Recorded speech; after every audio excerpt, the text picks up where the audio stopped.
So this is where I am now. I'm still in the place where constraint meets release. It's a contiguous space. It's where the ordered and responsible, that's the external, meets the emotional and the fluid, the internal. But now the composed and constrained characters from Unit 1, the external, are wrestling. They're wrestling with their counterparts. That's the loud and the fluid images released from Unit 2, the internal. And this is because here in Unit 3, the relationship between these two previously opposing elements is changing and things are less defined, as my desire for freedom is now confronting a new reality. It's the realisation that my release will only come through my loss, and I'm beginning to fear the loss of things that constrain me, and equally I'm beginning to question the value of my liberty. And I can see that the woven and the knitted forms of constraint from Unit 1 have become twisted and abstracted and animated, and they're agitated and they're spinning and they're churning, or they're slowly rotating as this structure of my life is being undermined and everything is starting to feel less certain. And in the meantime, release is growing bigger and bolder and volatile and far more extravagant, and it's presenting itself as a much stronger adversary.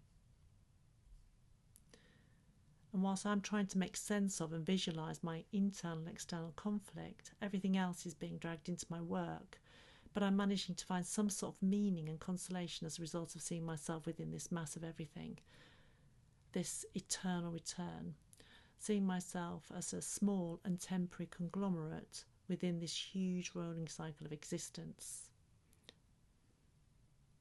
And I've been trying to express this enormous eternal return as cyclical and as Mobius and as everything flowing in and out whilst constrained within the continuous reforming of the finite.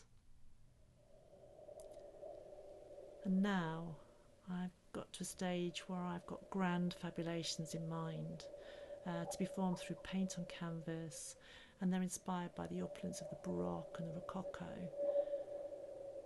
They're expressions of existence caught in the same contiguous space, a wrestling mass of reproduction, of the finite becoming and then being drawn back into the undulating, rotating mass of all existence, the big release, the big constraint.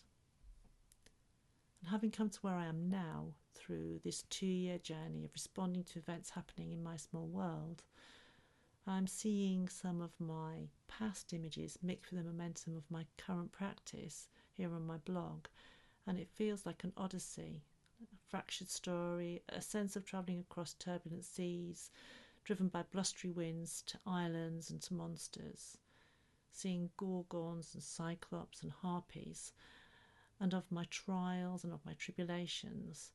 And to collate these disparate offerings as a sort of narrative feels like the right thing to do, a conglomerate of being, my small odyssey next to the vast odyssey of everything.